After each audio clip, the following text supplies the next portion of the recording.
इधर देखो बेटा, यूनिट 1 सॉल्यूशन, ठीक है। इसमें जो भी ओटी आपकी अभी तक आई हैं तो हम केवल उन्हीं ओटीओ को यहाँ बताएंगे, ऑब्जेक्टिव टाइप क्वेश्चंस वही बताएंगे जो आपके एग्जाम में अभी तक पूछे गए, सब डेटेड में आए हैं, अलग अलग डेट में पूछे गए हैं। तो सॉल्यूशन की अगर हम बात करें, ऊपर से स्टार्ट कर रहे हैं, पूरा चैप्टर खत्म करेंगे 10 मिनट में। सॉल्यूशन से अगर हम बात करें तो सबसे पहली ओटी इसमें ये बनती है कि सॉल्यूशन होता क्या है, तो आप कहोगे होमोजेनियस मिक्सचर, सीधी बात आ गया समझ में। 2 and more than 2 सब्सटेंस, उसका होमोजेनियस मिक्सचर जो बनेगा वो आपका क्या कहलाता है, सॉल्यूशन। तो सबसे पहले सॉल्यूशन में वो यही पूछता है कि सॉल्यूशन कैसा मिक्सचर होता है, तो आप कह दोगे होमोजेनियस मिक्सचर कहलाता है। अगर वो कह रहा हेट्रोजीनस होता है सॉल्यूशन तो ये फॉल्स है। क्लियर। दूसरी चीज इसमें बनती है कि अगर ये होमोजेनियस मिक्सचर है तो इसमें कंपोनेंट कम से कम कितने होंगे, तो कम से कम कंपोनेंट 2 होते हैं, एक सॉल्वेंट होगा और एक सॉल्यूट होगा।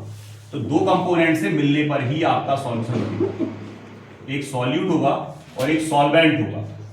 अब वो ये पूछता है इसमें ओटी में कि इसमें मोर अमाउंट में कौन होता है, तो सॉल्वेंट, ये हमेशा मोर अमाउंट, इससे ज्यादा सॉल्यूशन में कुछ नहीं पूछा जाता।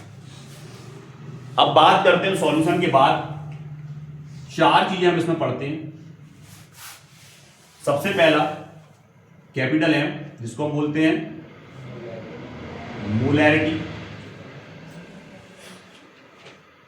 Number 2 small M, molality. उसके बाद सीधा हम फोकस करते हैं परसेंटेज पे।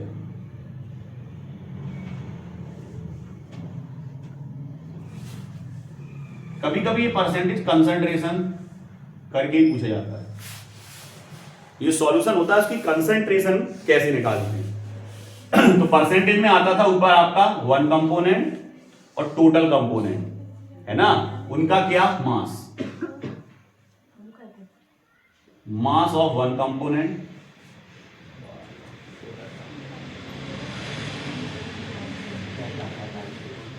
मास of total component in solution. Solution के अंदर जितने कंपोनेंट है उसका मास। ये वॉल्यूम के अकॉर्डिंग भी पूछा जा सकता है, मास के अकॉर्डिंग भी पूछा जा सकता है।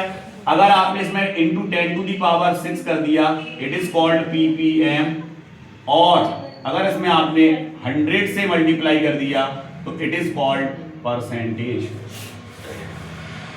क्लियर। अब इसमें जो मेन क्वेश्चन आता है वो क्वेश्चन आता है वाटर के लिए पूछा जाता है, वाटर की मोलरिटी या वाटर की मोलरिटी का वैल्यू कितना होता है। तो आपको याद है 55.5 या 55.6। जब भी आपकी डेफिनेशन आती है तो डेफिनेशन या तो फिल इन द ब्लैंक्स में जाती है या 1 वर्ड में जाती है। सर बताएं, इन्हीं से रिलेटेड आएगी, एमपी बोर्ड का क्राइटेरिया इन्हीं में से आएगा। अगर हम कहें 1 किलोग्राम सॉल्वेंट में अगर आपका 1 मोल सॉल्यूट डिसॉल्व है तो उसको हम बोलेंगे मोलैलिटी। लेकिन 1 लीटर सॉल्यूशन आ जाता है तो मतलब आपका number of moles of solute dissolved in 1 litre solution, it is called molality. और 1 kg सॉल्वेंट मोलैलिटी, याद रखना।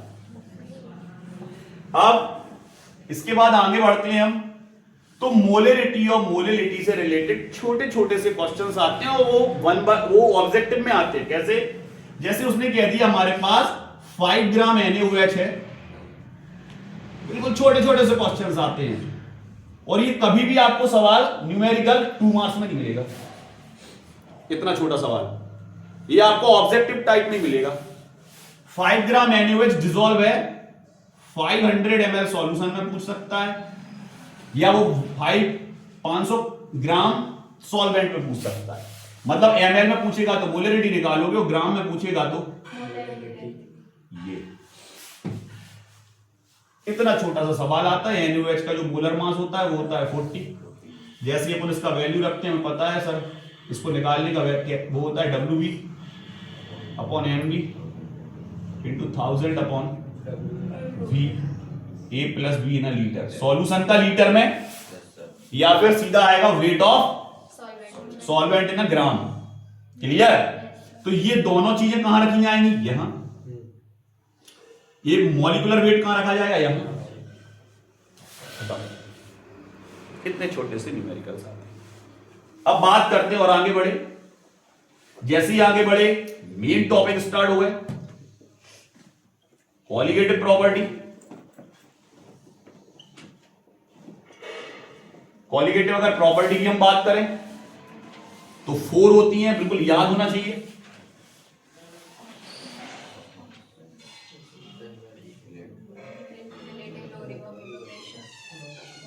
पहली है जिसमें relative lowering of vapour pressure. फॉर्मूले सबके याद होना चाहिए, लिखवाए हैं आपको, सबको पता। P not A minus P upon P not A equal W B upon M B, M A upon W A. या डायरेक्ट ये पूछ सकता है P not A minus P upon P not equal X B.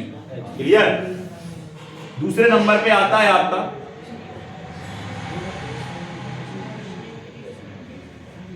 Depression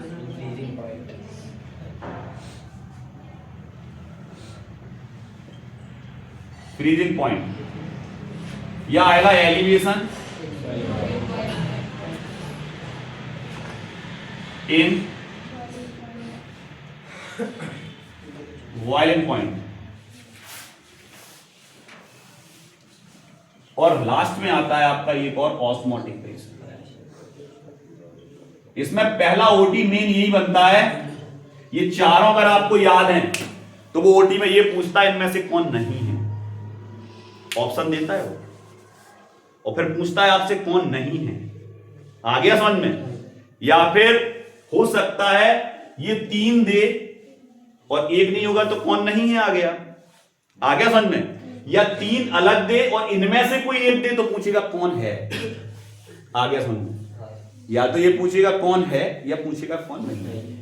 अब हम बात करते हैं ओटी किसमें से सबसे ज्यादा पूछी जाती है, तो हम उठाते हैं इसको। सर आप तो वो ओटी बताओ जो आई है। इसमें से जो ओटी आई थी वो आई थी pi equal N upon V R T. ये ओटी में पूछा गया था करेक्ट फॉर्मूला क्या होता है ऑस्मोटिक प्रेशर का। ये डिस्टर्ब थे सभी फॉर्मूले, करेक्ट छांटना था आपको, करेक्ट कौन सा है। तो करेक्ट आपको तभी आएगा जब आपको फॉर्मूले याद है। तो इसमें कभी कभी ये पूछा गया है ऑलरेडी, लेकिन वो पूछ ये भी सकता था।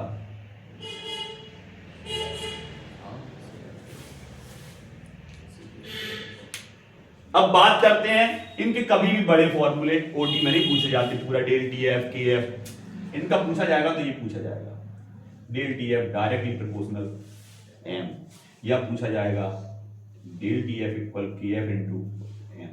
बस यहां तक। इसका जब भी पूछा बी बॉयलिंग का है ना, बी आएगा इसमें, यहां आएगा आपका del T F directly proportional M, del T F equal K F into ये। इसका तो मैं पहले बता दिया तुम्हें, P not A minus P upon P not equal X. आगे आपको आता है, करवाया जाएगा। ये ओटीएम पूछा जाता है। अब वो ये पूछ लेता है कभी कभी के एफ क्या है और के बी क्या है। तो हमें पता है ये मोलर डिप्रेशन फ्रीजिंग कांस्टेंट और ये मोलर एलिवेशन बॉइलिंग कांस्टेंट है। क्लियर? अब दोनों केसों में वो वाटर के लिए इनका वैल्यू पूछता है। एनसीईआरटी में इनके वैल्यू लिखे हैं। वाटर के लिए आप याद कर लोगे, और हमने पहले पेज भेज चुके हैं, उसमें वाटर के लिए क्लियर लिखा है कि के एफ का वैल्यू ये होता है और के बी का वैल्यू ये होता है। तो वहां से याद कर लो। इतना कुछ करने के बाद अब हम आते हैं आपके आइसोटोनिक सॉल्यूशन पे। जैसे ही हम आइसोटोनिक सॉल्यूशन पे आए, सबको पता आइसोटोनिक सॉल्यूशन क्या होते हैं। तो आइसोटोनिक सॉल्यूशन सर वो होते हैं जिनका ऑस्मोटिक प्रेशर इक्वल हो।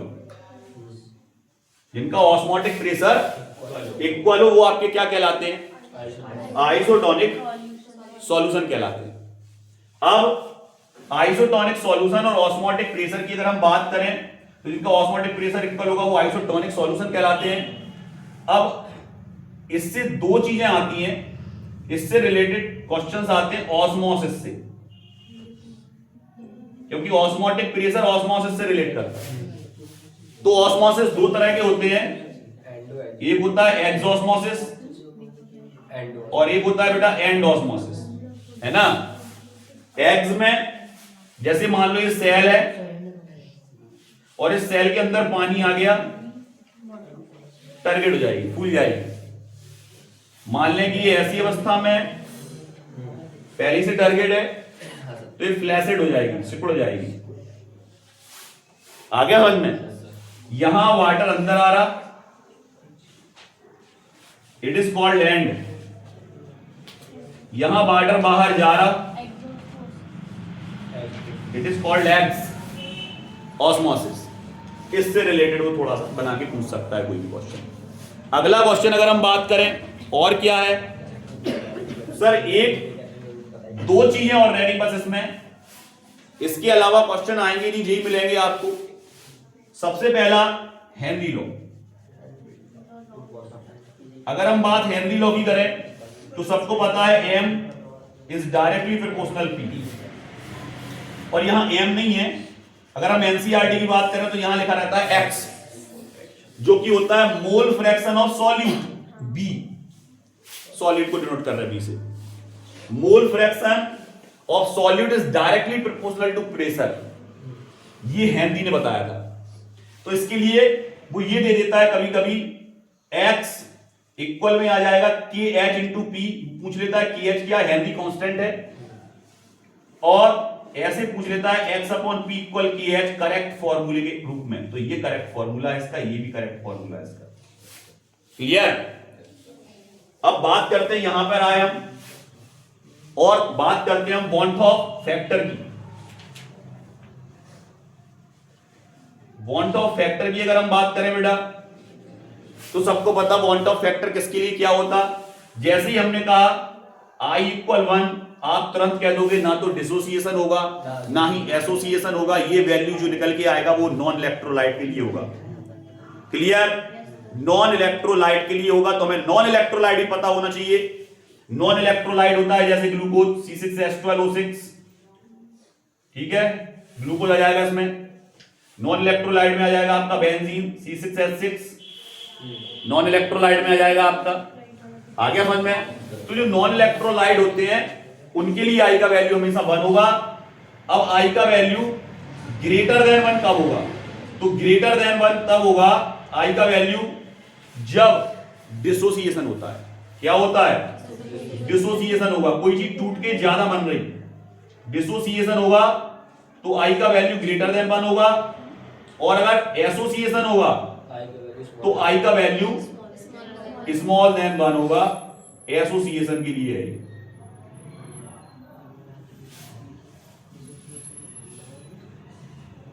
क्लियर यहां तक। अब इसके बाद अगर हम बात करें तो हमने आपको बहुत जबरदस्त चीज पढ़ाई थी और वो थी आइडियल सॉल्यूशन। इसकी डेफिनेशन आपको आती है। नॉन आइडियल सॉल्यूशन, इसकी डेफिनेशन भी आपको आती है। अगर हम आइडियल सॉल्यूशन की बात करें तो जो राल्स लॉ को फॉलो करते हैं वो आइडियल कहलाते हैं, जो राल्स लॉ को फॉलो नहीं करते वो नॉन आइडियल कहलाते हैं। ये हमेशा या तो वन वर्ड में आएगा या फिल इन द ब्लैंक्स में आएगा, क्योंकि ये वन लाइनर क्वेश्चंस में जाएगा। आ गया समझ में। अब बात करते हैं इसको आइडेंटिफिकेशन का। हमने आपको ट्रिक बताया था, सबको पता कि आइडियल सॉल्यूशन कब होते हैं, उसकी ट्रिक आपके पास लिखी है। जो आपके नॉन आइडियल होते हैं वो 2 टाइप, पॉजिटिव और आइडेंटिफाई कैसे करते हैं ये भी आपको पता है। तो इनकी ट्रिक्स आप याद करके जाओगे कि आइडियल को कैसे पहचानेंगे, पॉजिटिव को कैसे पहचानेंगे और नेगेटिव डेविएशन वाले को कैसे पहचानेंगे। ये आइडेंटिफिकेशन हमने आपको बताया। अब इसके अलावा जो लास्ट क्वेश्चन आपका बचा, वो लास्ट क्वेश्चन हम इस तरफ लिख रहे हैं, वो ये पूछ लेता है किस सॉल्यूशन के लिए ऑस्मोटिक प्रेशर सबसे ज्यादा होता है। किस सॉल्यूशन के लिए ऑस्मोटिक प्रेशर हाई होगा।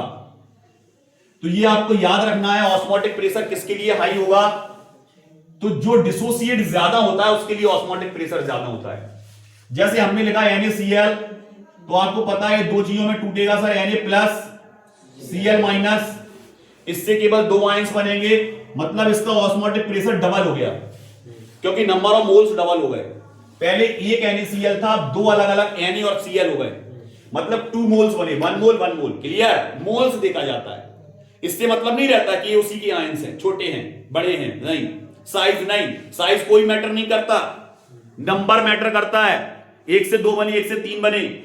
अगर हम बात करें MgCl2 की, तो जैसे ही हम MgCl2 की बात करते हैं बेटा, इससे 3 बनेंगे, Mg टूटेगा डाई पॉजिटिव में, इससे 2 पॉजिटिव बनेगा और 2 Cl नेगेटिव बनेंगे। सबसे ज्यादा बच्चे तब परेशान होते हैं जब यहां एग्जांपल में लिख के आता है K4FeCN का होल 6। कोऑर्डिनेशन कंपाउंड सबने पढ़ा है, IUPAC नेम सबको आते हैं। It's full name potassium hexacyanoferrate second, इसका पूरा नाम। अब बात करते हैं इसको तोड़ने की, तो आपको हमने वही बताया था जब हमने समझाया था कि ये कॉम्प्लेक्स कभी भी पूरा कॉमन आयन में रहता है। कॉमन आयन का मतलब है कि जब ये टूटेगा तो इससे FeCN का होल 6 पे 4 नेगेटिव, ये पूरा एक आयन है, पूरा एक कंबाइंड, एक इतना बड़ा, और इससे 4 K निकलेंगे, K+, K+, K+, K+, तो 1 2 3 4, और ये कितने बने? 5।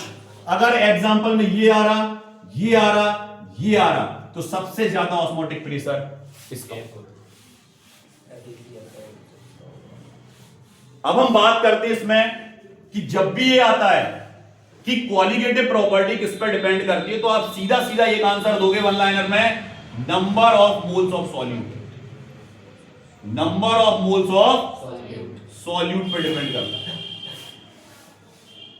इसके अलावा किसी पे डिपेंड नहीं है। Number of moles of solute बढ़ेगा तो ये सभी चीजें जैसे हो रहा है वैसे ही होंगी। जैसे प्रेशर उसका घट जाएगा, डिप्रेशन फ्रीजिंग घट जाएगा, एलिवेशन बॉइलिंग पॉइंट, जो बॉइलिंग पॉइंट है वो एलिवेट हो जाएगा, ऑस्मोटिक प्रेशर भी उसका एलिवेट हो जाएगा, एलिवेट हो जाएगा, बढ़ जाएगा, घटेगा नहीं, बढ़ जाएगा। समझ रहे कि नहीं? इसके अलावा हाफ ईयरली का पेपर होना है बेटा, अभी बोर्ड से आएगा, गवर्नमेंट स्कूल में आएगा, क्वेश्चन हम जो बता रहे वो ही मिलेंगे। अभी हमने तो देखा नहीं है, 5 तारीख से एग्जाम है, पेपर लीक नहीं होता, आएगा पेपर दे के आएंगे बच्चे, बता देंगे, ऑब्जेक्टिव इसी में से। क्लियर?